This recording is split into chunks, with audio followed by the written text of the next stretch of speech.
సంక్రాంతి పండుగకు కొన్ని ప్రత్యేకతలు ఉన్నాయి. మొదటిది అయినటువంటి తలంటుకోవడం అనే అంశం భోగి పండుగ నాడే తలంటుకోవాలి. సంక్రాంతి నాడు తలంటుకోకూడదు. ఇది మొదటి నియమం.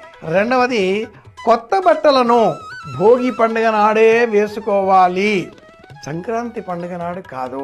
3, పండక్కి ఇంటికి వచ్చిన బంధువులు, అల్లుడు లేదా ఆత్మీయులు పండగకి సంబంధించిన 3వ రోజు కనుమ నాడు ప్రయాణం చెయ్యకూడదు.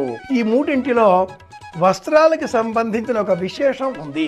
రేవతి ఈస్తవా వ్యక్షన్ కృత్తికాశ్చాకృతగ్రస్తవా ధియోవయన్న భగ్నావరింజన్ ఇలాంటి మంత్రాలు చెబుతూ శాస్త్రంలో దుస్తులు ధరించాలి అని ప్రమాణం. చాలా మంది కొత్త వస్త్రాలు అనగానే సాయంత్రం వేళ గుడికి వెళ్తాంగా అప్పుడు వేసుకుంటా ఉంటారు. కూడదు. ఉదయం చేసుకోండి, పెద్దలకి నమస్కరించండి. మీకు సాయంత్రం పూట మళ్ళీ ధరించి సరదా ఉంది అంటే